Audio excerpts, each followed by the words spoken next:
ਸਤਿ ਸ਼੍ਰੀ ਅਕਾਲ ਦੋਸਤੋ, click study ਤੁਹਾਡਾ ਬਹੁਤ-ਬਹੁਤ ਸਵਾਗਤ ਹੈ। ਆਪਾਂ ਪਿਛਲੇ ਲੈਕਚਰ ਵਿੱਚ ਪੰਜਾਬ ਦੀ ਹਿਸਟਰੀ ਨੂੰ ਆਪਾਂ ਕਵਰ ਕਰ ਚੁੱਕੇ ਹਾਂ। ਤਾਂ ਇਸ ਲੈਕਚਰ ਵਿੱਚ ਆਪਾਂ ਸਟਾਰਟ ਕਰਾਂਗੇ ਜੀਓਗ੍ਰਾਫੀ ਆਫ ਪੰਜਾਬ ਬਾਰੇ।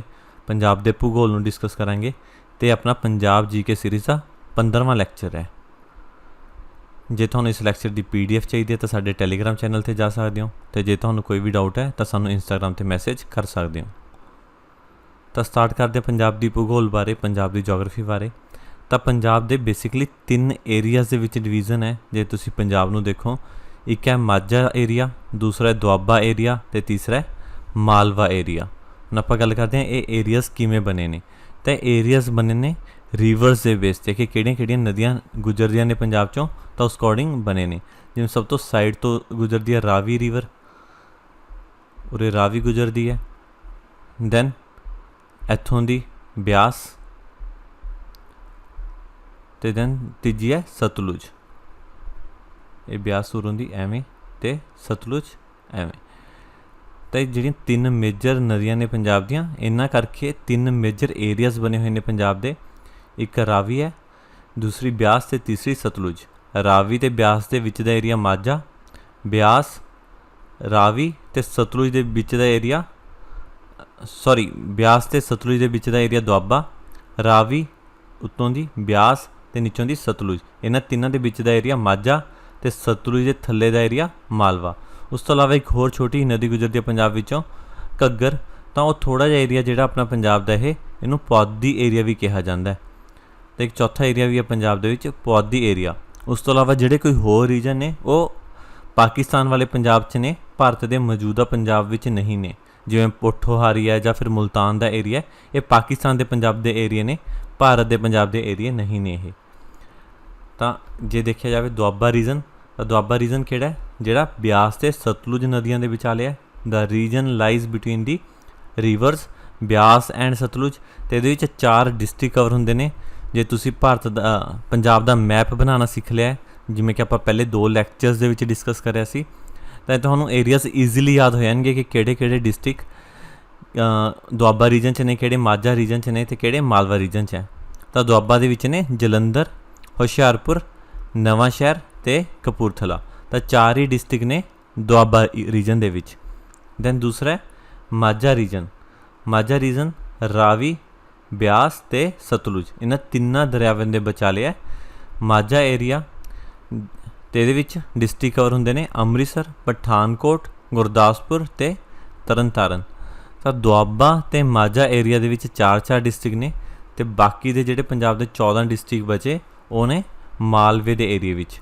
ਤਾਂ ਮਾਲਵਾ ਦਾ ਜਿਹੜਾ ਏਰੀਆ ਇਹ ਸਾਊਥ ਟੂ ਰਿਵਰ ਸਤਲੁਜ ਹੈ, ਜਿਹੜੀ ਆਪਣੇ ਸਤਲੁਜ ਦਰਿਆ ਉਹਦੇ ਥੱਲੇ ਨੇ ਜਿਹੜੇ ਸਾਰੇ 14 ਡਿਸਟ੍ਰਿਕਟ ਨੇ। ਅਤੇ 14 ਡਿਸਟ੍ਰਿਕਟ ਕਿਹੜੇ ਨੇ? ਲੁਧਿਆਣਾ, ਰੂਪਨਗਰ, ਪਟਿਆਲਾ, ਸੰਗਰੂਰ, ਬਠਿੰਡਾ, ਮਾਨਸਾ, ਫਿਰੋਜ਼ਪੁਰ, ਫਾਜ਼ਿਲਕਾ, ਫਰੀਦਕੋਟ, ਮੋਗਾ, ਫਤਿਹਗੜ੍ਹ ਸਾਹਿਬ, ਬਰਨਾਲਾ, ਮੁਕਤਸਰ ਅਤੇ ਮੋਹਾਲੀ। ਤਾਂ ਇਹ ਜਿਹੜੇ 14 ਡਿਸਟ੍ਰਿਕਟ ਨੇ, ਇਸ ਤਰੀਕੇ ਨਾਲ ਯਾਦ ਰੱਖਣੇ ਬਹੁਤ ਔਖੇ ਨੇ, ਪਰ ਜੇ ਤੁਸੀਂ ਪੰਜਾਬ ਦਾ ਮੈਪ ਬਣਾਉਣਾ ਸਿੱਖ ਲਓਗੇ ਤਾਂ ਤੁਹਾਨੂੰ ਇਹ ਈਜ਼ੀਲੀ ਯਾਦ ਹੋ ਜਾਣਗੇ ਕਿ ਕਿਹੜੇ ਡਿਸਟ੍ਰਿਕਟ ਕਿੱਥੇ ਨੇ, ਕਿਹੜੇ ਏਰੀਆ ਦੇ ਵਿੱਚ ਆਉਣਗੇ। ਅਤੇ ਉਸ ਤੋਂ ਇਲਾਵਾ ਇੱਕ ਛੋਟਾ ਜਿਹਾ ਏਰੀਆ ਹੋਰ ਵੀ ਹੈ ਜਿਹਨੂੰ ਆਪਾਂ ਪੁਆਧੀ ਰੀਜਨ ਕਹਿੰਦੇ ਹਾਂ ਜਾਂ ਫਿਰ ਪੁਆਧ ਦਾ ਏਰੀਆ ਕਹਿੰਦੇ ਹਾਂ। ਤਾਂ ਇਹ ਏਰੀਆ ਸਤਲੁਜ ਅਤੇ ਘੱਗਰ ਦੇ ਵਿਚਕਾਰ। ਤਾਂ ਇਹਦੇ ਵਿੱਚ ਕਵਰ ਕੀ ਹੁੰਦਾ? ਇਹ ਪੂਰੇ ਡਿਸਟ੍ਰਿਕਟ ਨਹੀਂ ਕਵਰ ਹੁੰਦੇ ਇਸ ਦੇ ਵਿੱਚ, ਸਗੋਂ ਛੋਟੀਆਂ ਬੈਲਟਾਂ ਹੀ ਨੇ, ਛੋਟੇ ਏਰੀਆ ਹੀ ਨੇ। ਰੋਪੜ ਦਾ, ਰੂਪਨਗਰ ਦਾ, ਫਤਿਹਗੜ੍ਹ ਸਾਹਿਬ ਅਤੇ ਪਟਿਆਲਾ ਡਿਸਟ੍ਰਿਕਟਸ ਦੇ। ਤਾਂ ਜੇ ਦੇਖਿਆ ਜਾਵੇ ਆਪਾਂ ਤਾਂ ਜਸਟ ਇੰਨਾ ਕੁ ਏਰੀਆ ਇਸ ਸਾਈਡ 'ਤੇ ਇਹ ਏਰੀਆ ਪੁਆਧੀ ਰੀਜਨ। ਇਹਦੇ ਵਿੱਚ ਕੁਛ ਬੈਲਟਾਂ ਹੀ ਨੇ, ਜਿਵੇਂ ਪਟਿਆਲੇ ਦਾ ਰਾਜਪੁਰਾ ਡਿਸਟ੍ਰਿਕਟ ਆ ਗਿਆ, ਜਾਂ ਫਿਰ ਰੋਪੜ ਦੇ ਅਨੰਦਪੁਰ ਸਾਹਿਬ ਸਾਈਡ ਦਾ ਏਰੀਆ ਆ ਗਿਆ। ਤਾਂ ਉਹ ਏਰੀਆ ਪੁਆਧੀ ਏਰੀਆ ਆਪਣੇ ਪੰਜਾਬ ਦਾ। ਤਾਂ ਬੇਸਿਕਲੀ ਮੇਨ ਰੀਜਨ 3 ਨੇ ਅਤੇ ਇੱਕ ਚੌਥਾ ਛੋਟਾ ਜਿਹਾ ਏਰੀਆ ਪੁਆਧੀ। ਦੈਨ ਗੱਲ ਕਰੀਏ ਆਪਾਂ ਫਿਜ਼ੀਓਗ੍ਰਾਫੀ ਆਫ ਪੰਜਾਬ ਦੀ, ਕਿ ਪੰਜਾਬ ਦੇ ਵਿੱਚ ਕਿਹੜੇ ਭੂਗੋਲਿਕ ਫੀਚਰਸ ਨੇ, ਕਿਹੜੀਆਂ ਫਿਜ਼ੀਕਲ ਲੈਂਡਫਾਰਮਸ ਨੇ ਪੰਜਾਬ ਦੇ ਵਿੱਚ। ਤਾਂ ਪੰਜਾਬ 4 ਏਰੀਆਜ਼ ਦੇ ਵਿੱਚ ਡਿਵਾਈਡ ਹੈ। ਇੱਕ ਤਾਂ ਸ਼ਿਵਾਲਿਕ ਹਿਲਜ਼ ਨੇ ਜੀ, ਬਿਲਕੁਲ ਨਾਰਥ ਈਸਟ 'ਚ ਪੰਜਾਬ ਦੇ। ਦੈਨ ਕੰਡੀ ਦਾ ਏਰੀਆ ਹੈ ਬਿਲਕੁਲ, ਜੋ ਸ਼ਿਵਾਲਿਕ ਹਿਲਜ਼ ਦੇ ਨਾਲ ਹੀ ਲੱਗਦਾ। ਦੈਨ ਅਲੂਵੀਅਲ ਪਲੇਨਸ, ਜਿਹੜਾ ਆਪਣਾ ਪੰਜਾਬ ਦਾ ਬਹੁਤਾ ਹਿੱਸਾ ਹੈ ਉਹ ਫਰਟਾਈਲ ਪਲੇਨਸ ਨੇ, ਉਪਜਾਊ ਜ਼ਮੀਨ ਹੈ, ਉਹ ਅਲੂਵੀਅਲ ਪਲੇਨਸ ਤੀਜਾ ਪੁਆਇੰਟ ਹੈ। ਅਤੇ ਦੈਨ ਚੌਥਾ ਹੈ ਦਾ ਡਿਊਨਸ ਸਟੱਡਿਡ ਪਲੇਨ। ਤਾਂ ਕੁਛ ਰਤੀਲਾ ਏਰੀਆ ਕਿਉਂਕਿ ਆਪਣਾ ਪੰਜਾਬ ਦੇ ਨਾਲ ਰਾਜਸਥਾਨ ਦਾ ਬਾਰਡਰ ਲੱਗਦਾ ਹੈ, ਤਾਂ ਉੱਥੇ ਸਾਊਥ ਵੈਸਟ ਆਫ ਪੰਜਾਬ ਕਹਿੰਦੀ ਕੁਛ ਰੇਤੀਲਾ ਏਰੀਆ, ਤਾਂ ਉਹ ਹੈ ਡਿਊਨਸ ਦਾ ਏਰੀਆ। ਅਤੇ ਇਹਨਾਂ ਨੂੰ ਥੋੜ੍ਹਾ ਡਿਸਕਸ ਕਰ ਲੈਂਦੇ ਹਾਂ। ਜੇ ਗੱਲ ਕਰੀਏ ਆਪਾਂ ਸ਼ਿਵਾਲਿਕ ਹਿਲਸ ਦੀ, ਤਾਂ ਇਹ ਪੈਰਲਲ ਚੱਲਦਾ ਲਾਈਕ ਏ ਵਾਲ, ਇੱਕ ਕੰਧ ਦੀ ਤਰ੍ਹਾਂ from north west to south east. ਤਾਂ ਨੌਰਥ ਵੈਸਟ ਤੋਂ ਸਟਾਰਟ ਹੋ ਕੇ ਪੰਜਾਬ ਦੇ ਸਾਊਥ ਈਸਟ ਤੱਕ ਜਾਂਦਾ ਹੈ, separating the Himalaya from the plains. ਜਿਸ ਤੋਂ ਉੱਤੇ ਦੇਖਿਆ ਜਾਵੇ ਤਾਂ ਸਾਰੇ ਪਹਾੜੀਆਂ ਸ਼ੁਰੂ ਹੋ ਜਾਂਦੀਆਂ ਨੇ, ਹਿਮਾਲਿਆ ਪਰਬਤ ਦੀਆਂ ਪਹਾੜੀਆਂ ਸ਼ੁਰੂ ਹੋ ਜਾਂਦੀਆਂ ਨੇ। ਤਾਂ ਇਹ ਹੈ Shivalik hills. It extends between river Ravi in the north and river Ghaggar near Chandigarh. ਤਾਂ ਜਿਹੜੇ ਇਹ ਸ਼ਿਵਾਲਿਕ ਹਿਲਸ ਨੇ, ਇਹ ਪੰਜਾਬ ਦੀਆਂ ਰਾਵੀ ਰਿਵਰ ਤੋਂ ਸ਼ੁਰੂ ਹੋ ਕੇ ਘੱਗਰ ਤੱਕ ਪਹੁੰਚਦੀਆਂ ਨੇ। The sub division covers only 2.6% of the total area of the state. ਤਾਂ ਜਿਹੜਾ ਇਹਦਾ ਏਰੀਆ ਉਹ ਪੰਜਾਬ ਦਾ ਸਿਰਫ 2.6% ਏਰੀਆ। ਤਾਂ ਇਹ ਵੀ ਧਿਆਨ ਵਿੱਚ ਰੱਖਣਾ ਪੈਣਾ ਹੈ ਕਿ ਕਿੰਨਾ ਏਰੀਆ ਪੰਜਾਬ ਦਾ ਪਹਾੜੀਆਂ ਦੇ ਅੰਡਰ ਹੈ, ਉਹ ਹੈ 2.6%। ਅਤੇ ਕਿਹੜੇ ਕਿਹੜੇ ਡਿਸਟ੍ਰਿਕਟਸ ਦੇ ਵਿੱਚੋਂ ਹੋ ਕੇ ਨਿਕਲੀਆਂ ਸ਼ਿਵਾਲਿਕ ਹਿਲਸ? ਇਹ ਹੈ ਗੁਰਦਾਸਪੁਰ, ਪਠਾਨਕੋਟ, ਹੁਸ਼ਿਆਰਪੁਰ, ਨਵਾਂਸ਼ਹਿਰ ਅਤੇ ਰੂਪਨਗਰ ਜਾਂ ਰੋਪੜ।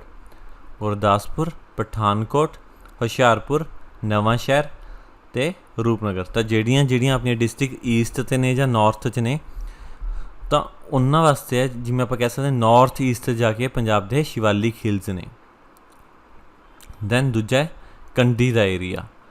ਤਾਂ ਜਿਹੜੇ ਸ਼ਿਵਾਲਿਕ ਹਿਲਸ ਦੇ ਵੈਸਟ 'ਤੇ ਅਤੇ ਰੂਪਨਗਰ ਡਿਸਟ੍ਰਿਕਟ ਦੇ ਈਸਟ ਸਾਈਡ ਵੱਲ ਜਿਹੜਾ ਕੁਛ ਏਰੀਆ ਹੈ, ਉੱਥੇ ਕਾਫੀ ਜ਼ਿਆਦਾ ਜਿਹੜਾ ਏਰੀਆ ਹੈ ਉਹ ਬਹੁਤ ਹੀ ਅਣਉਪਜਾਊ ਹੈ, ਅਤੇ ਉੱਥੇ ਤੁਸੀਂ ਕਹਿ ਸਕਦੇ ਹੋ ਖੁਰਦਰੀ ਮਿੱਟੀ ਹੈ। Rolling and porous and coarse grained material. ਖੁਰਦਰੀ ਮਿੱਟੀ ਅਤੇ ਕਾਫੀ ਉੱਚਾ ਨੀਚਾ ਏਰੀਆ, ਉਹ ਸਾਰਾ ਏਰੀਆ ਕੰਢੀ ਦਾ ਏਰੀਆ ਕਿਹਾ ਜਾਂਦਾ ਹੈ। ਤਾਂ ਇਸ ਏਰੀਆ ਪੰਜਾਬ ਦਾ 8.5% ਹੈ ਪੰਜਾਬ ਦੇ ਏਰੀਆ ਦਾ। ਅਤੇ ਕਿਹੜੇ ਕਿਹੜੇ ਡਿਸਟ੍ਰਿਕਟ ਕਵਰ ਹੁੰਦੇ ਨੇ ਉਹਨੇ? ਪਠਾਨਕੋਟ, ਹੁਸ਼ਿਆਰਪੁਰ, ਰੋਪੜ ਜਾਂ ਰੂਪਨਗਰ, ਗੁਰਦਾਸਪੁਰ ਅਤੇ ਨਵਾਂਸ਼ਹਿਰ। ਅਤੇ ਇਹਨੂੰ ਅਲੱਗ ਅਲੱਗ ਨਾਮ ਵੀ ਦਿੱਤੇ ਗਏ ਨੇ, ਜਿਵੇਂ ਇਹਨੂੰ ਚਿੰਗਾਰ ਕਿਹਾ ਜਾਂਦਾ ਅਨੰਦਪੁਰ ਸਾਹਿਬ ਵੱਲ, ਅਤੇ ਇਹਨੂੰ ਘਾਰ ਕਿਹਾ ਜਾਂਦਾ ਸ਼ਿਵਾਲਿਕਸ ਦੇ ਖੱਬੇ ਪਾਸੇ ਇਨ ਦੀ ਰੋਪੜ ਡਿਸਟ੍ਰਿਕਟ। ਤਾਂ ਜਿਹੜਾ ਇਹ ਕੰਢੀ ਏਰੀਆ ਨੂੰ ਚਿੰਗਾਰ ਅਤੇ ਘਾਰ ਵੀ ਕਿਹਾ ਜਾਂਦਾ, ਅਤੇ ਬਹੁਤ ਹੀ ਖੁਰਦਰੀ ਮਿੱਟੀ ਹੁੰਦੀ ਹੈ, ਅਣਉਪਜਾਊ ਮਿੱਟੀ ਹੈ, ਅਤੇ ਬੜੀ ਹੀ ਉੱਚੀ ਨੀਵੀਂ ਥਾਂ ਇਹ। ਦੈਨ ਉਸ ਤੋਂ ਬਾਅਦ ਹੈ ਅਲੂਵੀਅਲ ਪਲੇਨਸ। ਅਲੂਵੀਅਲ ਪਲੇਨਸ ਪੰਜਾਬ ਦੀ ਬਹੁਤ ਉਪਜਾਊ ਮਿੱਟੀ ਹੈ। ਇਹ ਪੰਜਾਬ ਵਿੱਚ ਹੀ ਨਹੀਂ, ਬਾਕੀ ਬਹੁਤ ਸਾਰੀਆਂ ਸਟੇਟਾਂ ਵਿੱਚੋਂ ਹੋ ਕੇ ਨਿਕਲਦੀ ਹੈ। ਜਿਹੜੀ ਅਲੂਵੀਅਲ ਬੈਲਟ ਹੈ, ਤਾਂ ਉਹ ਪੰਜਾਬ ਨੂੰ ਵੀ ਪੂਰੀ ਤਰ੍ਹਾਂ ਕਵਰ ਕਰਦੀ ਹੈ। ਇਹ ਬਹੁਤ ਹੀ ਉਪਜਾਊ ਮਿੱਟੀ ਹੈ, ਫਰਟਾਈਲ ਲੈਂਡ ਹੈ। It is the flood planes of Sutlej, Beas and Ravi reverse. ਤਾਂ ਜੇ ਪੰਜਾਬ ਦੀ ਗੱਲ ਕਰੀਏ ਤਾਂ ਇਹ ਸਤਲੁਜ, ਬਿਆਸ ਅਤੇ ਰਾਵੀ ਜਿਹੜੇ ਦਰਿਆ ਨੇ, ਉਹਨਾਂ ਨੇ ਮਿਲ ਕੇ ਬਣਾਇਆ। ਤਾਂ ਪਹਿਲਾਂ ਉਹਨਾਂ 'ਚ ਬਹੁਤ ਵੱਡੇ ਫਲੱਡਸ ਆਉਂਦੇ ਹੁੰਦੇ ਸੀ, ਅਤੇ ਉਹ ਬਹੁਤ ਜ਼ਿਆਦਾ ਏਰੀਆ ਦੇ ਵਿੱਚ ਆਪਣੀ ਉਪਜਾਊ ਮਿੱਟੀ ਫੈਲਾ ਦਿੰਦੇ ਸੀਗੇ। The region covers nearly 70% of the total area of the state. ਤਾਂ ਜਿਹੜਾ ਏਰੀਆ ਉਹਦੇ ਵੀ ਜਿਹੜਾ ਪੰਜਾਬ ਦੇ 70% ਏਰੀਆ ਦੇ ਵਿੱਚ ਇਹ ਉਪਜਾਊ ਮਿੱਟੀ ਹੈ, ਤਾਂ ਹੀ ਕਰਕੇ ਪੰਜਾਬ ਦੀ ਪੈਦਾਵਾਰ ਬਹੁਤ ਜ਼ਿਆਦਾ ਹੈ। It is the part of Indo Gangetic plains. ਜਿਹੜੀ ਸਾਰੀ ਇੰਡੋ ਗੈਂਗੇਟਿਕ ਪਲੇਨਸ ਹੈ, ਇਹ ਜਿਹੜੀ ਪੂਰੇ ਇੰਡੀਆ ਦੇ ਵਿੱਚ ਨਾਰਥ ਜ਼ੋਨ ਵੱਲ ਫੈਲੀ ਹੋਈ ਹੈ, ਉਹਦਾ ਪਾਰਟ ਹੈ ਇਹ। It is composed of sediments, massive beds of clay, silt and sand. ਤਾਂ ਜਿਹੜਾ ਇਹ ਏਰੀਆ ਇਹ ਬਹੁਤ ਹੀ ਉਪਜਾਊ ਮਿੱਟੀ ਹੈ। ਤਾਂ ਇਹ ਦਰਿਆਵਾਂ ਦੁਆਰਾ ਲਿਆਂਦਾ ਹੋਈ ਮਿੱਟੀ ਹੈ, ਜਿਹੜੀ ਉਪਜਾਊ ਹੈ ਅਤੇ ਕਾਫੀ ਪੈਦਾਵਾਰ ਵਿੱਚ ਹੈਲਪ ਕਰਦੀ ਹੈ।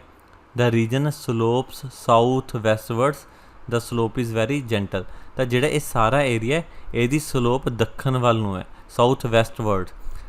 ਤਾਂ ਇਹ ਜਿਹੜਾ ਸਾਰਾ ਏਰੀਆ ਇਹ ਜਿਵੇਂ ਦਰਿਆ ਉੱਤੋਂ ਨਿਕਲਦੇ ਆ ਅਤੇ ਨੀਚੇ ਨੂੰ ਆਉਂਦੇ ਨੇ, ਉਸੇ ਤਰੀਕੇ ਨਾਲ ਜਿਹੜਾ ਸਾਰਾ ਏਰੀਆ ਇਹਦੀ ਸਲੋਪ ਢਲਾਨ ਸਾਊਥ ਵੈਸਟ ਵੱਲ ਕਨੀ ਹੈ। ਦੈਨ ਹੈ ਸਾਊਥ ਵੈਸਟਰਨ ਸੈਂਡ ਡਿਊਨ ਸਟੱਡਿਡ ਰੀਜਨ। ਤਾਂ ਜਿਹੜਾ ਪੰਜਾਬ ਦਾ ਸਾਊਥ ਵੈਸਟਰਨ ਰੀਜਨ ਹੈ, ਦੱਖਣ ਦੇ ਵਿੱਚ ਪੱਛਮ ਵੱਲ, ਤਾਂ ਉੱਥੇ ਦਾ ਇਹ ਸਾਰਾ ਏਰੀਆ ਜਿਹੜਾ ਹੈ ਉਹ ਬੜਾ ਅਰਿਡ ਹੈ। ਮਤਲਬ ਉੱਥੇ ਬਹੁਤ ਜ਼ਿਆਦਾ ਸੁੱਕਾਪਨ ਹੈ, ਉੱਥੇ ਬਾਰਿਸ਼ ਬਹੁਤ ਘੱਟ ਹੁੰਦੀ ਹੈ, ਅਤੇ ਮਿੱਟੀ ਹੈ ਜਿਹੜੀ ਉਹ ਬਹੁਤ ਰਤੀਲੀ ਹੈ।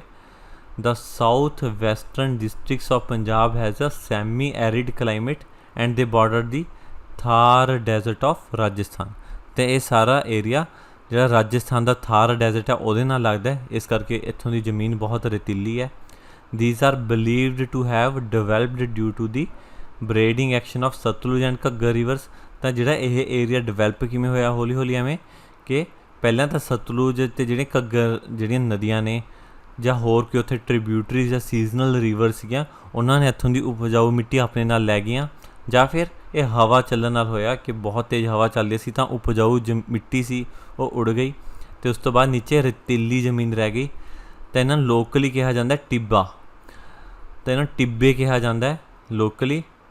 ਅਤੇ ਏਰੀਆ ਕਿਹੜਾ ਬਠਿੰਡੇ ਦਾ ਕੁਛ ਏਰੀਆ, ਫਰੀਦਕੋਟ, ਫਿਰੋਜ਼ਪੁਰ, ਮਾਨਸਾ, ਮੁਕਤਸਰ ਅਤੇ ਕੁਛ ਪਾਰਟਸ ਨੇ ਸੰਗਰੂਰ ਅਤੇ ਪਟਿਆਲਾ ਡਿਸਟ੍ਰਿਕਟ ਦੇ। ਤਾਂ ਇਹ ਸਾਰਾ ਏਰੀਏ ਦੇ ਵਿੱਚ ਜਿਹੜਾ ਇਹ ਰਤੀਲਾ ਏਰੀਆ ਇੱਥੇ ਟਿੱਬੇ ਬਣੇ ਹੋਏ ਸੀ ਅੱਜ ਤੋਂ ਬਹੁਤ ਸਾਲ ਪਹਿਲਾਂ, ਕੁਛ ਟਿੱਬੇ ਹਾਲੇ ਵੀ ਬਾਕੀ ਨੇ। ਦੈਨ ਗੱਲ ਕਰਦੇ ਹਾਂ ਆਪਾਂ ਐਗਰੋ ਕਲਾਈਮੈਟਿਕ ਕੰਡੀਸ਼ਨਸ ਆਫ ਪੰਜਾਬ। ਤਾਂ ਜਿਵੇਂ ਆਪਾਂ ਪੰਜਾਬ ਦੇ ਦੇਖੇਗੇ ਡਿਫਰੈਂਟ ਏਰੀਆ ਨੇ, ਡਿਫਰੈਂਟ ਕਿਤੇ ਪਹਾੜੀਆਂ ਨੇ, ਕਿਤੇ ਉਪਜਾਊ ਜ਼ਮੀਨ ਹੈ, ਤਾਂ ਉਸੇ ਤਰੀਕੇ ਨਾਲ ਪੰਜਾਬ ਦੀ ਜਿਹੜਾ ਕਲਾਈਮੇਟਿਕ ਕੰਡੀਸ਼ਨਸ ਨੇ, ਜਿਵੇਂ ਬਾਰਿਸ਼ ਹੁੰਦੀ ਹੈ ਤਾਂ ਉਸ ਮੁਤਾਬਿਕ ਇੱਥੇ ਐਗਰੀਕਲਚਰ ਹੁੰਦਾ, ਜਿਹੜੀ ਵੀ ਖੇਤੀਬਾੜੀ ਹੈ ਤਾਂ ਉਸ ਮੁਤਾਬਿਕ ਕੁਛ ਜ਼ੋਨਸ 'ਚ ਡਿਵਾਈਡ ਕੀਤਾ ਹੋਇਆ ਪੰਜਾਬ ਨੂੰ। ਤਾਂ ਇਹ 6 ਜ਼ੋਨਸ ਨੇ, 6 ਐਗਰੋ ਕਲਾਈਮੈਟਿਕ ਰੀਜਨਸ ਬੋਲੇ ਜਾਂਦੇ ਨੇ ਪੰਜਾਬ ਦੇ। ਤਾਂ ਕਿਹੜੇ ਕਿਹੜੇ ਨੇ? ਸਭ ਤੋਂ ਪਹਿਲਾਂ ਹੈਗਾ ਸਬ ਮਾਊਂਟੇਨ ਅੰਡੂਲੇਟਿੰਗ ਰੀਜਨ। ਸਬ ਮਾਊਂਟੇਨ ਮਤਲਬ ਪਹਾੜ ਤਾਂ ਨੇ ਪਰ ਉਨੇ ਵੀ ਪਹਾੜ ਨਹੀਂ, ਤਾਂ ਕਰਕੇ ਸਬ ਮਾਊਂਟੇਨ। ਅੰਡੂਲੇਟਿੰਗ ਹੁੰਦਾ ਲਹਿਰੇਦਾਰ, ਲਹਿਰਦਾਰ ਕਿਵੇਂ ਕਿ ਹੌਲੀ ਹੌਲੀ ਉਚਾਈ ਆਉਂਦੀ ਹੈ ਅਤੇ ਹੌਲੀ ਹੌਲੀ ਢਲਾਨ ਆਉਂਦੀ ਹੈ। ਇਟ ਮੀਨਸ ਪ੍ਰੋਪਰ ਪਲੇਨ ਨਹੀਂ ਹੈਗਾ, ਹੌਲੀ ਹੌਲੀ ਚੜ੍ਹਾਈ ਹੋਊਗੀ ਅਤੇ ਹੌਲੀ ਹੌਲੀ ਉਤਰਾਈ ਹੋਊਗੀ ਜਾਂ ਢਲਾਨ ਹੋਊਗੀ। ਦਿਸ reason ਐਕਸਟੈਂਡਸ along the eastern borders of the state and is 10 to 20 kilometre in width. ਤਾਂ ਇਹ ਪੰਜਾਬ ਦੇ ਬਿਲਕੁਲ ਈਸਟਰਨ ਏਰੀਆ ਦੇ ਵਿੱਚ ਹੈ ਅਤੇ ਇਹਦੀ ਚੌੜਾਈ ਹੈ 10 ਤੋਂ 20 ਕਿਲੋਮੀਟਰ। ਤਾਂ ਇਹਦਾ ਮਤਲਬ ਅਲੱਗ-ਅਲੱਗ ਡਿਸਟ੍ਰਿਕਟਸ ਦੇ ਵਿੱਚ ਸੇਮ ਐਗਰੋ ਕਲਾਈਮੈਟਿਕ ਰੀਜਨਸ ਨਿਕਲਦੇ ਹੋ ਸਕਦੇ ਨੇ, ਅਤੇ ਸੇਮ ਇੱਕੋ ਹੀ ਡਿਸਟ੍ਰਿਕਟ ਦੇ ਵਿੱਚ ਅਲੱਗ-ਅਲੱਗ ਐਗਰੋ ਕਲਾਈਮੈਟਿਕ ਰੀਜਨਸ ਵੀ ਹੋ ਸਕਦੇ ਨੇ। ਦੋਨੋਂ ਹੀ ਚੀਜ਼ਾਂ ਟਰੂ ਨੇ ਉਰੇ। ਦਿਸ reason covers nearly 4800 square kilometre. ਤਾਂ ਇਹਦਾ ਏਰੀਆ ਹੈਗਾ ਅਰਾਊਂਡ 4800 ਸਕੁਅਰ ਕਿਲੋਮੀਟਰ, ਜਾਂ ਫਿਰ ਪੰਜਾਬ ਦਾ 9.5% ਹਿੱਸਾ। ਦੈਨ ਦੂਸਰਾ ਅੰਡੂਲੇਟਿੰਗ ਪਲੇਨ ਰੀਜਨ। ਅੰਡੂਲੇਟਿੰਗ ਦਾ ਮਤਲਬ ਉਰੇ ਫਿਰ ਉਹੀ ਹੈ ਲਹਿਰਦਾਰ, ਜਾਂ ਫਿਰ ਕਿ ਹਲੇ ਵੀ ਉੱਥੇ ਕੁਛ ਉਤਰਾਈ ਅਤੇ ਢਲਾਨ ਹੈ, ਕੁਛ ਚੜ੍ਹਾਈ ਹੈ, ਕੁਛ ਉਤਰਾਈ ਹੈ, ਪਰ ਬਹੁਤ ਹੀ ਪਲੇਨ ਹੈ, ਲਾਈਕ ਐਵੇਂ ਜੇ। ਤਾਂ ਪੂਰਾ ਪਲੇਨ ਏਰੀਆ ਨਹੀਂ, ਬਸ ਥੋੜ੍ਹੀ ਢਲਾਨ ਅਤੇ ਚੜ੍ਹਾਈ ਦਾ ਏਰੀਆ ਹਲੇ ਵੀ ਰਹਿੰਦਾ, ਪਰ ਪਹਾੜ ਨਹੀਂ ਹੈਗੇ, ਤਾਂ ਕਰਕੇ ਆਪਾਂ ਉਹਨਾਂ ਨੂੰ ਪਲੇਨ ਰੀਜਨ ਕਹਿ ਦਿੰਦੇ ਹਾਂ। This narrow region runs parallel to the sub mountain undulating region. ਤਾਂ ਜਿਹੜਾ ਆਪਾਂ ਪਹਿਲਾਂ ਗੱਲ ਕਰੀ ਹੈ ਕਿ ਸਬ ਮਾਊਂਟੇਨ ਅੰਡੂਲੇਟਿੰਗ ਰੀਜਨ ਹੈ, ਉਹਦੇ ਨਾਲ ਹੀ ਪੈਰਲਲ ਲੱਗਦਾ ਖੱਬੇ ਪਾਸੇ, ਜਿਵੇਂ ਪੰਜਾਬ ਦੇ ਇੱਧਰਲੀ ਸਾਈਡ ਸਭ ਤੋਂ ਅੰਡੂਲੇਟਿੰਗ ਸਬ ਮਾਊਂਟੇਨ ਰੀਜਨ ਹੈ ਅਤੇ ਨਾਲ ਹੀ ਅੰਡੂਲੇਟਿੰਗ ਪਲੇਨ ਰੀਜਨ। ਕਿਉਂਕਿ ਜਿਵੇਂ ਆਪਾਂ ਪਹਾੜੀਆਂ ਤੋਂ ਉਤਰਾਂਗੇ ਨਾਲ ਦੀ ਨਾਲ ਪ੍ਰੋਪਰ ਪਲੇਨਸ ਨਹੀਂ ਆ ਜਾਣਗੇ, ਸਗੋਂ ਅੰਡੂਲੇਟਿੰਗ ਪਲੇਨ ਰੀਜਨ ਆਉਣਗੇ ਕਿ ਹਾਲੇ ਵੀ ਉਹਨਾਂ ਵਿੱਚ ਕੁਛ ਉਤਰਾਈ ਚੜ੍ਹਾਈ ਬਾਕੀ ਹੈ। And is 15 to 30 kilometres in width. ਅਤੇ ਇਹ ਏਰੀਆ 15 ਤੋਂ 30 ਕਿਲੋਮੀਟਰ ਚੌੜਾ ਹੈ। This region covers around 4600 square kilometre. ਅਤੇ ਇਸ ਰੀਜਨ ਦਾ ਏਰੀਆ 4600 ਸਕੁਅਰ ਕਿਲੋਮੀਟਰ ਦੇ ਬਰਾਬਰ ਹੈ, ਅਤੇ ਇਹ ਪੰਜਾਬ ਦੇ 9% ਏਰੀਏ ਨੂੰ ਰਿਪਰੈਜ਼ੈਂਟ ਕਰਦਾ ਹੈ। ਦੈਨ ਨੈਕਸਟ ਹੈ ਸੈਂਟਰਲ ਪਲੇਨ ਰੀਜਨ, ਕਿ ਜਿਹੜਾ ਪੰਜਾਬ ਦੇ ਵਿੱਚ ਵਾਲਾ ਪਲੇਨ ਰੀਜਨ ਹੈ, ਹੁਣ ਆਪਾਂ ਉਹਦੀ ਗੱਲ ਕਰ ਰਹੇ ਹਾਂ। ਤਾਂ ਇਹ ਸਭ ਤੋਂ ਵੱਡਾ ਏਰੀਆ ਪੰਜਾਬ ਦਾ। This region 70 to 80 kilometre in width. ਤਾਂ ਜਿਹੜਾ ਇਹ ਏਰੀਆ ਹੈ ਇਹਦੀ 70 ਤੋਂ 80 ਕਿਲੋਮੀਟਰ ਚੌੜਾਈ ਹੈ, ਅਤੇ ਥਰੂ ਆਊਟ ਪੰਜਾਬ ਇੱਕ ਪੈਰਲਲ ਪਲੇਨ ਨਿਕਲਦਾ। ਇਹ cuts through the state from north west to south east. Punjab ਦੇ ਨੌਰਥ ਵੈਸਟ ਤੋਂ ਸ਼ੁਰੂ ਹੋ ਕੇ ਪੰਜਾਬ ਦੇ ਸਾਊਥ ਈਸਟ ਤੱਕ ਆਉਂਦਾ ਹੈ ਏਰੀਆ। ਅਤੇ ਇਸ ਏਰੀਆ ਦਾ ਰੀਜਨ ਹੈ 18000 ਸਕੁਅਰ ਕਿਲੋਮੀਟਰ, ਜਿਹੜਾ ਪੰਜਾਬ ਦੇ 36% ਏਰੀਏ ਦੇ ਬਰਾਬਰ ਹੈ। This region covers 18000 square kilometres which represents about 36% of the total area of Punjab. 18000 square kilometre area ਅਤੇ ਇਹ ਪੰਜਾਬ ਦਾ 36% ਏਰੀਆ ਦੇ ਬਰਾਬਰ ਹੈ। ਦੈਨ ਨੈਕਸਟ ਹੈ ਵੈਸਟਰਨ ਪਲੇਨ ਰੀਜਨ। ਤਾਂ ਜਿਹੜੇ ਪੰਜਾਬ ਦੇ ਲੈਫਟ ਦੇ ਵਿੱਚ ਵੈਸਟ ਏਰੀਆ ਦੇ ਵਿੱਚ ਹੈਗਾ ਜਿਹੜਾ ਪਲੇਨ ਏਰੀਆ, ਉਹ ਹੈ ਵੈਸਟਰਨ ਪਲੇਨ ਰੀਜਨ। ਤਾਂ ਜੇ ਇਸ ਰੀਜਨ ਦੀ ਗੱਲ ਕਰੀਏ ਤਾਂ ਇਹ ਏਰੀਆ ਲਾਈ ਕਰਦਾ ਸੈਂਟਰਲ ਫਲੈਟ ਪਲੇਨ, ਜਿਹੜਾ ਆਪਾਂ ਹੁਣੇ ਡਿਸਕਸ ਕਰਿਆ ਪਿਛਲੀ ਸਲਾਈਡ ਦੇ ਵਿੱਚ। ਤੇ ਉਹ ਇਹਦੇ ਈਸਟ 'ਚ ਹੈ, ਲਾਈਕ ਆ ਸੈਂਟਰਲ ਫਲੈਟ ਪਲੇਨ ਹੈ, ਇਸ ਦੇ ਨਾਲ ਹੀ ਨਿਕਲਦਾ western plain region and the plain with the sand dunes in the extreme west. ਤਾਂ ਪੰਜਾਬ ਦੇ ਐਕਸਟ੍ਰੀਮ ਵੈਸਟ ਹੈ ਜਿਹੜਾ ਸਾਊਥ ਵੈਸਟ ਦਾ ਏਰੀਆ, ਉੱਥੇ ਸੈਂਡ ਡਿਊਨਸ ਨੇ। ਤਾਂ ਇਹ ਉਹਨਾਂ ਦੋਨਾਂ ਦੇ ਵਿਚਕਾਰ ਦਾ ਏਰੀਆ ਹੈ western plain region. It covers around 9500 square kilometre. ਤਾਂ ਇਹਦਾ ਏਰੀਆ 9500 ਸਕੁਅਰ ਕਿਲੋਮੀਟਰ ਦੇ around and represents nearly 19% area of the state. ਤਾਂ ਇਹ ਕਰੀਬਨ 19% ਏਰੀਆ ਪੰਜਾਬ ਦਾ। ਤਾਂ ਆਪਾਂ 4 ਰੀਜਨਸ ਪੜ੍ਹ ਲਵੇ। ਅੰਡੂਲੇਟਿੰਗ ਸਬ ਮਾਊਂਟੇਨ ਸਭ ਤੋਂ ਈਸਟ 'ਤੇ, ਦੈਨ ਉਸ ਤੋਂ ਬਾਅਦ ਅੰਡੂਲੇਟਿੰਗ ਪਲੇਨ ਰੀਜਨ, ਫਿਰ central plain region, then western plain region. ਹੁਣ ਆਪਾਂ ਗੱਲ ਕਰਾਂਗੇ ਬਿਲਕੁਲ ਸਾਈਡ 'ਤੇ ਜਿਹੜੇ ਸੈਂਡ ਡਿਊਨਸ ਨੇ ਉਹਨਾਂ ਦੀ, ਦੈਟ ਇਜ਼ ਵੈਸਟਰਨ ਰੀਜਨ। ਤਾਂ ਇੱਥੇ ਆਪਾਂ ਕੁਛ ਨਹੀਂ ਲਿਖਿਆ, ਬਟ ਇਹ ਏਰੀਆ ਉਹ ਏਰੀਆ ਜਿੱਥੇ ਟਿੱਬੇ ਨੇ ਜ਼ਿਆਦਾਤਰ। ਦਿਸ reason lies in the extreme south West of Punjab. ਤਾਂ ਬਿਲਕੁਲ ਪੰਜਾਬ ਦੇ ਸਾਊਥ ਵੈਸਟ ਏਰੀਆ ਦੇ ਵਿੱਚ ਹੈ। It covers nearly 10,000 square kilometre. ਤਾਂ 10,000 ਸਕੁਅਰ ਕਿਲੋਮੀਟਰ ਦੇ ਵਿੱਚ ਫੈਲਿਆ ਹੋਇਆ ਏਰੀਆ, ਅਤੇ it is around 20% area of Punjab. ਤਾਂ ਪੰਜਾਬ ਦੇ ਇਸ ਏਰੀਏ ਦਾ 20% ਹਿੱਸਾ ਵੈਸਟਰਨ ਰੀਜਨ ਦੇ ਅੰਡਰ ਹੈ। ਤਾਂ ਇਹ 5 ਰੀਜਨਸ ਪੈਰਲਲ ਹੀ ਚੱਲਦੇ ਨੇ। ਸਭ ਤੋਂ ਲੈਫਟ 'ਤੇ ਵੈਸਟਰਨ ਰੀਜਨ, ਉਸ ਦੇ ਨਾਲ ਹੀ ਵੈਸਟਰਨ ਪਲੇਨ ਰੀਜਨ, ਇਸ ਤਰੀਕੇ ਨਾਲ ਚੱਲਣਗੇ ਇਹ western region, western plain region, central plain region, undulating plain region ਕਿ ਪਲੇਨ ਏਰੀਆ ਲੇਕਿਨ ਇਹਦੇ ਵਿੱਚ ਉਤਰਾਈ ਚੜ੍ਹਾਈ ਹੈ, then undulating sub mountain region. ਅਤੇ 5 ਏਰੀਆਜ਼ ਪੰਜਾਬ ਨੂੰ ਟੋਟਲੀ ਡਿਵਾਈਡ ਕਰ ਦਿੰਦੇ ਨੇ। ਪਰ ਇਸ ਤੋਂ ਇਲਾਵਾ ਇੱਕ 6ਵਾਂ ਏਰੀਆ ਵੀ ਹੈ ਜਿਹਨੂੰ ਆਪਾਂ ਫਲੱਡ ਪਲੇਨਸ ਕਹਿੰਦੇ ਹਾਂ, ਕਿ ਜਿੱਥੇ ਜਿੱਥੇ ਨਦੀਆਂ ਬਹਿੰਦੀਆਂ ਨੇ ਤਾਂ ਉੱਥੇ ਉੱਥੇ ਆਪਣੇ ਉਹ ਡਿਪੋਜ਼ਿਟਸ ਜਮ੍ਹਾਂ ਕਰਦੀਆਂ ਨੇ, ਉੱਤੋਂ ਦੀ ਪਹਾੜਾਂ ਤੋਂ ਮਿੱਟੀ ਲਿਆਉਂਦੀਆਂ ਨੇ ਤਾਂ ਉੱਥੇ ਜਮ੍ਹਾਂ ਕਰਦੀਆਂ ਨੇ। ਉਹਨੂੰ ਆਪਾਂ ਫਲੱਡ ਪਲੇਨ ਰੀਜਨ ਵੀ ਕਹਿੰਦੇ ਹਾਂ, ਜਾਂ ਫਿਰ ਉਹਨੂੰ ਬੇਤ ਦਾ ਏਰੀਆ ਵੀ ਕਹਿੰਦੇ ਹਾਂ। ਦਿਸ ਰੀਜਨ ਹੈਜ਼ 4 ਸੈਪਰੇਟ ਏਰੀਆਜ਼। ਹੁਣ ਪੰਜਾਬ ਦੇ 4 ਨਦੀਆਂ ਇੰਪੋਰਟੈਂਟ ਨੇ। 1 is Ghaggar, second is Sutlej, third is Beas, ਅਤੇ ਚੌਥੀ ਹੈ ਰਾਵੀ। ਤਾਂ 4 ਨਦੀਆਂ ਨੇ। ਤਾਂ 4 ਏਰੀਆਜ਼ ਦੇ ਵਿੱਚ ਡਿਵਾਈਡ ਹੈ ਆਪਣਾ ਪੰਜਾਬ ਦਾ ਫਲੱਡ ਪਲੇਨ ਏਰੀਆ। ਤਾਂ ਜਿਹੜਾ ਏਰੀਆ ਕਵਰਡ ਹੈ ਬਾਈ ਦੀ flood planes is about 3500 square kilometres. ਤਾਂ ਜਿਹੜਾ ਇਹ ਏਰੀਆ ਉਹ 3500 ਸਕੁਅਰ ਕਿਲੋਮੀਟਰ ਦੇ ਕਰੀਬ ਹੈ, which is about 7% area of Punjab. ਅਤੇ ਪੰਜਾਬ ਦਾ 7% ਏਰੀਆ ਦੇ ਬਰਾਬਰ ਹੈ। ਤਾਂ ਇਹ ਸੀ ਆਪਣੀਆਂ 6 ਐਗਰੋ ਕਲਾਈਮੈਟਿਕ ਜ਼ੋਨਸ। 5 ਪੈਰਲਲ ਨੇ ਅਤੇ 6ਵੀਂ ਜਿੱਥੇ ਜਿੱਥੇ ਨਦੀਆਂ ਨੇ ਉੱਥੇ ਉੱਥੇ ਹੈ। ਤਾਂ ਹੁਣ ਗੱਲ ਕਰਦੇ ਹਾਂ ਕੁਐਸਚਨ ਦੀ, ਜਿਹੜਾ ਪੰਜਾਬ PCS ਦੇ 2018 ਦੇ ਪ੍ਰੀ ਦੇ ਵਿੱਚ ਪੁੱਛਿਆ ਗਿਆ ਸੀਗਾ। ਤਾਂ ਇਹ ਕੁਐਸਚਨ ਦੇ ਵਿੱਚ ਕੀ ਪੁੱਛਿਆ ਗਿਆ, match the agro climatic zones given in column A with the area given in column B। ਕਿ ਕਿਹੜਾ ਏਰੀਆ, ਇਹਦੇ ਨਾਲ ਤੁਹਾਨੂੰ 4 ਦਿੱਤੇ ਹੋਏ ਨੇ ਐਗਰੋ ਕਲਾਈਮੈਟਿਕ ਜ਼ੋਨਸ, ਅਤੇ ਪੁੱਛੇ ਗਏ ਕਿ ਕਿਹੜੇ ਡਿਸਟ੍ਰਿਕਟ ਦੇ ਵਿੱਚ ਇਹਦੇ ਹੋਣ ਦੇ ਚਾਂਸ ਨੇ, ਅਤੇ ਕਿੱਥੇ ਕਿੱਥੇ ਇਹ ਏਰੀਆ ਕਿਹੜੇ ਕਿਹੜੇ ਡਿਸਟ੍ਰਿਕਟ ਨੂੰ ਬਿਲੋਂਗ ਕਰਦਾ। ਤਾਂ ਸਭ ਤੋਂ ਪਹਿਲਾਂ ਦਿੱਤਾ ਹੋਇਆ, ਜੇ ਤੁਸੀਂ ਇਹਨਾਂ 4 ਨੂੰ ਨੋਰਮਲੀ ਦੇਖੋ ਤਾਂ ਹੁਸ਼ਿਆਰਪੁਰ ਸਭ ਤੋਂ ਨਾਰਥ ਈਸਟ ਵੱਲ ਹੈ ਪੰਜਾਬ ਦੇ। ਤਾਂ ਜਿਹੜੇ ਸਬ ਮਾਊਂਟੇਨ ਅੰਡੂਲੇਟਿੰਗ ਜ਼ੋਨਸ ਨੇ, ਜਿੱਥੇ ਮਾਊਂਟੇਨ ਏਰੀਆ, ਉਹ ਸਿਰਫ ਹੁਸ਼ਿਆਰਪੁਰ ਕਨੀ ਹੀ ਹੋ ਸਕਦਾ। ਤਾਂ B ਦਾ ਆਪਾਂ ਨੂੰ ਗੱਲ ਸ਼ੋਰ ਹੈ ਕਿ ਆਨਸਰ 1 ਹੋਊਗਾ। ਤਾਂ ਇਹਦਾ ਮਤਲਬ A ਅਤੇ C ਤਾਂ ਕੱਟੇ ਗਏ, ਜਾਂ ਆਨਸਰ B ਹੈ ਜਾਂ ਫਿਰ D ਹੈ। ਹੁਣ ਗੱਲ ਕਰਦੇ ਹਾਂ ਸੈਂਟਰਲ ਪਲੇਨ ਜ਼ੋਨ ਦੀ। ਜੇ ਤੁਸੀਂ ਪੰਜਾਬ ਦਾ ਮੈਪ ਦੀ ਪ੍ਰੈਕਟਿਸ ਕੀਤੀ ਹੈ ਤਾਂ ਤੁਸੀਂ ਬਿਲਕੁਲ ਈਜ਼ੀਲੀ ਸਮਝ ਜਾਓਗੇ ਕਿ ਇਹਨਾਂ 'ਚ ਸੈਂਟਰਲ ਏਰੀਆ ਦੇ ਵਿੱਚ ਹੋਊਗਾ ਜਲੰਧਰ। ਇਟ ਮੀਨਸ A ਦਾ ਹੋਊਗਾ 2।